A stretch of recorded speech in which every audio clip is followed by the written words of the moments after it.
Am I the a-hole I did not send my ex-fiancé's belongings to her? 3 months ago, Vanessa no-showed me on the day of the wedding. She had not mentioned any disagreements, and I was taken by surprise when she just did not show up at the altar. We had been living together in a rented apartment. I tried reaching her and her parents' numbers, but they had all blocked me, I believe. So I stopped trying to contact them and left the apartment after paying my share of dues. The apartment owner asked me to take her belongings with me as well, but I refused and told him to contact her himself, and I gave him hers and her family's phone numbers and address. I also requested him to not share my new contact details with my ex or her family, and then moved to a different city and rented a studio apartment for myself. My previous apartment owner called me soon after that to say that he had tried contacting her but couldn't reach her, so he left all her belongings at the police station. My ex came to my parents' home a week ago and found me there. She was mad at me for leaving her belongings at the apartment instead of contacting her. Apparently, the apartment owner sued her for not paying rent and going no contact. She had to pay a huge amount to compensate for it. I told her that she should not have blocked me if she was keen on getting her belongings back. Now she's ranting about me on her social media from what I heard from close friends. Maybe I should have tried contacting her more before leaving her belongings there, so that she would not have been sued by the homeowner. Am I the a-hole? Now for the top comments. Info. How did she expect you to contact her since she blocked you? I think a provisional NTA is in order. It's not like she didn't know her stuff was there. She also didn't pick up when the landlord called, so her problem appears to be 100% of her own making. I'm sure it stung to be left at the altar, but you've probably realized by now she did you a favor, though I'm sure that wasn't her motivation. She's now with another guy. I think she cheated on me and did not want to confess about it. She didn't want to take responsibility for her own mistake. Color me shocked. I still don't see how she expected you to contact her. In any case, you dodged a bullet by not marrying her, even though it seems she's still determined to create turmoil in yours and your family's lives. Maybe a restraining order is called for here. Yep, maybe I should have tried contacting her more? Like, how exactly? OP, I'm sorry she did that to you. That must have been awfully heartbreaking. That being said, I'm glad you didn't marry this person. You apparently still think that you should have done more. No, just no. None of that is on you.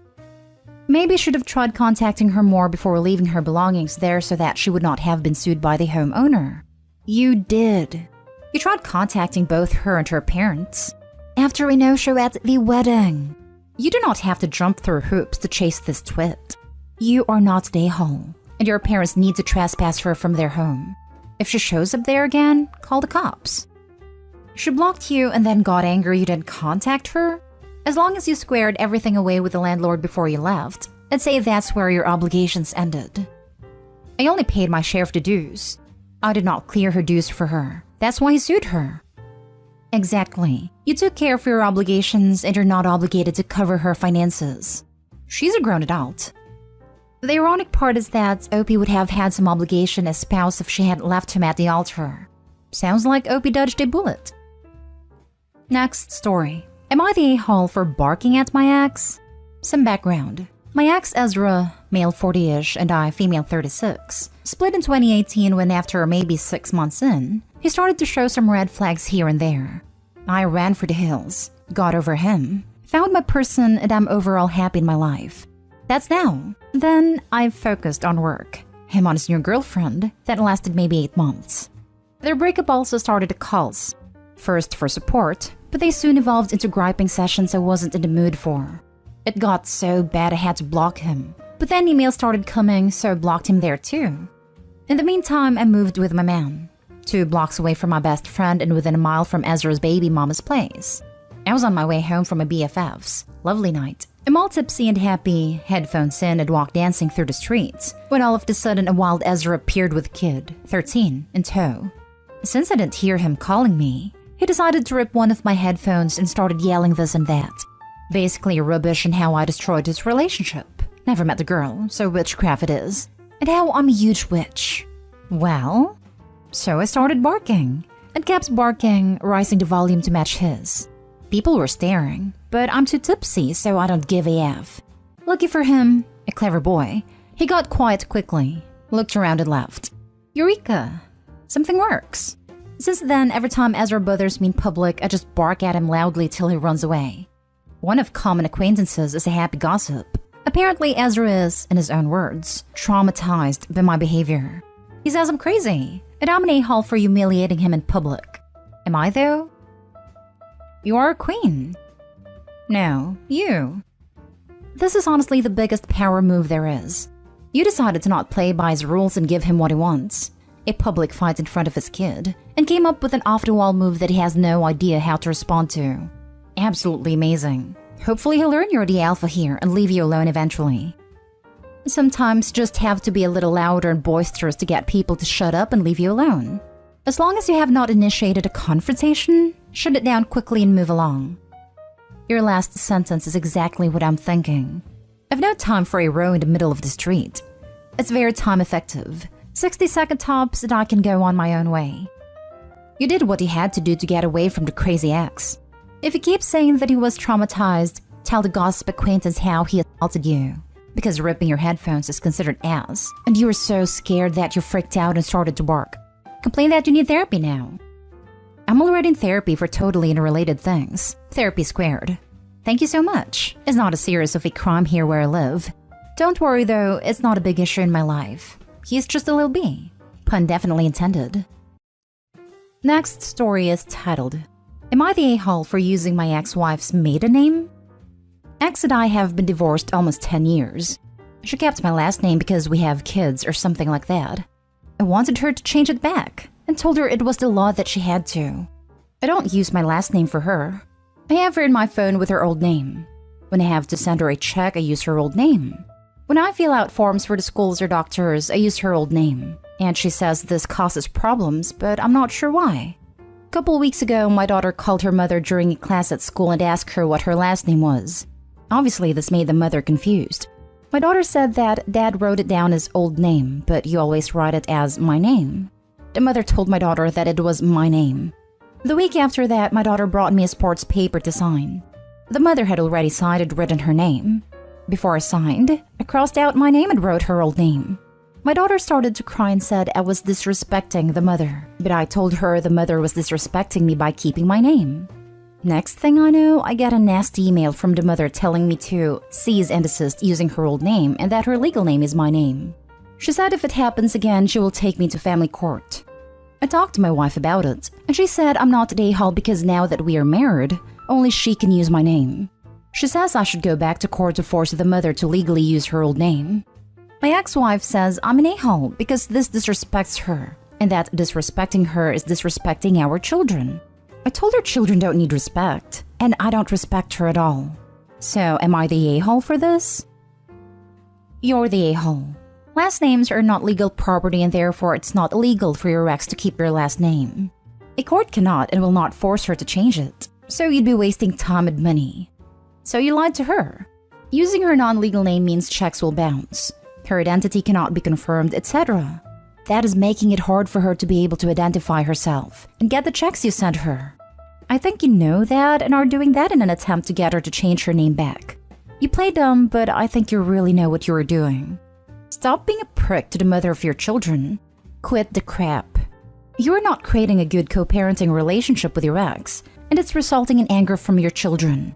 Is your name so freaking important? I doubt it is. That you would hurt your own children because of something so stupid? So what if she wants to keep it? If it means she can be easily identified as the mother of the children you share, be able to receive checks, and do her duty as a parent to your kids, then that is of no concern to you. Pull your head out of your bottom and stop being an a-hole. You're the a-hole. You should love your child more than you hate your ex-wife. That is all that needs to be said. OP is so concerned about being an a-hole to his ex that he doesn't care about hurting his children, and it's pathetic, OP. You're the a-hole. It's not the law that your ex changed her name back to her maiden name. Her name is legally the last name she changed it to when she married you. You're putting down the wrong name every time you put down her maiden name on something. It could cause a lot of issues. She might not be able to cash checks you write her in that name. If you fill out medical forms with her maiden name, it doesn't match her ID, which has her legal name on it. The one she changed it to when she got married to you. You're not only being disrespectful, you're causing actual problems. She didn't steal anything.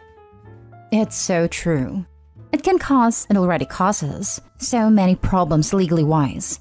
I can't stress enough how irritating it is that you hunt her and change her legal details without her consent, while complicating things for her. And since you brought the legal aspect, there's a solid chance that it's illicit or borderline illicit to change her legal details without her consent. It's not illicit to keep her marital name, that's for sure. You're the offender here. And if I was in her position, I would take you to court a long time ago. I don't know how she has the patience to deal with it for a decade. Next story. Am I the a-hole for no longer helping my girlfriend? My girlfriend has a history of bringing animals home with no real regard for the people she lives with. I found out only after I had already moved out with her that her parents had kicked her out previously for the same issue. This isn't the reason she moved in with me. She had moved back in with her parents after not being able to financially sustain herself before I met her. When we moved in together, she had 5 cats and 4 dogs. My allergies were an issue, and cleaning and looking after the animals was pretty demanding both in terms of time and finances, and I never really had any animals before, so it was quite a stressful adjustment. However, she got a bit too comfortable with me helping so much, so I was the only one taking care of them, and the bulk of their food and toys and vet bills were coming out of my pocket. I blew through a large amount of savings because of this, which led to a lot of arguments. I tried communicating that I needed a change, and I couldn't keep doing what I was. All she ever really told me is that adult life isn't cheap, and losing finances is part of life. Things got worse after she lost her job, and I now also had to cover her rent. Everything I had saved up for a car over the last 2 years was now gone, which really depressed me. I checked out of the situation and stopped caring for her animals, only paying for absolute necessities so they were at least fed, until she found a job. I told her they weren't my animals, and that we just can't support so many while we both have full-time jobs, rent and other bills to pay. This caused her to reevaluate, and she ended up rehoming some of them so things could be easier. She's now been saying she gave up her animals for me. She wants another dog or a cat, and she's tired of me limiting what she has. It's been a repeated conversation. We're currently living paycheck to paycheck, and we just can't afford to have another animal. I told her I will refuse to help or provide until our situation gets better, and she called me manipulative and controlling. Sounds like the one who should be rehomed is your girlfriend. Yeah, buddy, you need to totally reevaluate this relationship with her. This will not change without getting her some therapy or counseling, or it totally consumes your life with her. Hoarding animals is just as much a psychological problem as hoarding anything else. The complete lack of financial awareness is a really critical problem here. She moved back with her parents because she was financially unable to be alone. They kicked her out because she was probably financially mistreating them over the animals.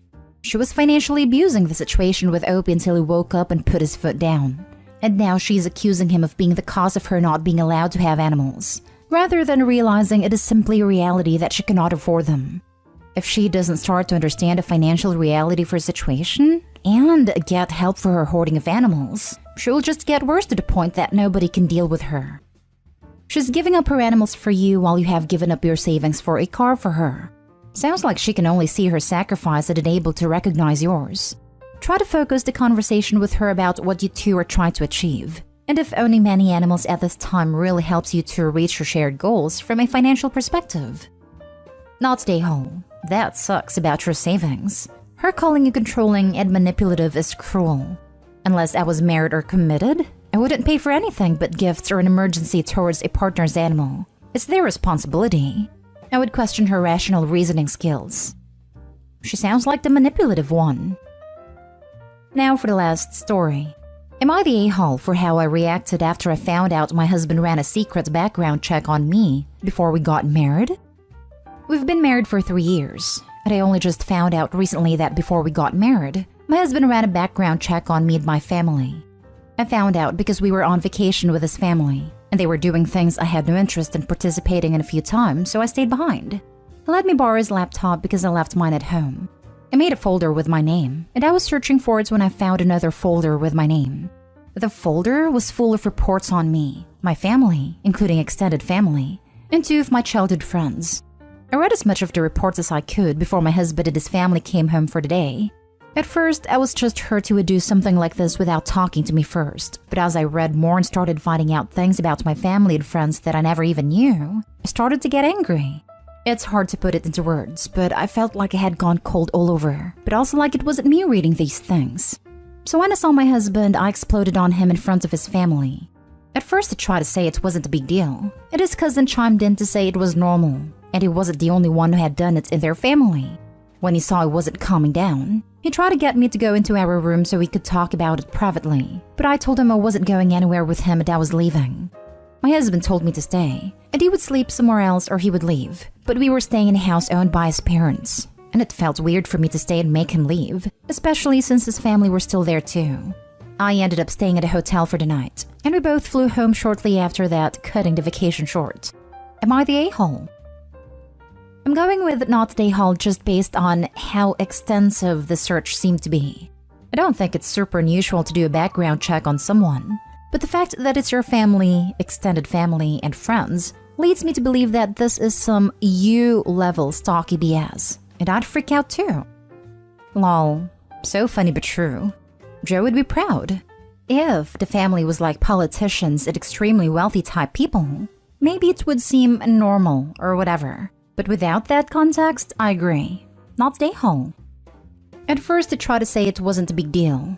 Anytime somebody reaches for the not a big deal and tries to tell the upset person how to feel, they're being a-holes. And his cousin chimed in to say it was normal and he wasn't the only one who had done it in their family. Sounds like the family have normalized a-holes. I wonder if telling an angry person that what they're angry about isn't a big deal has ever worked a single time. I'm gonna go with no. Lol.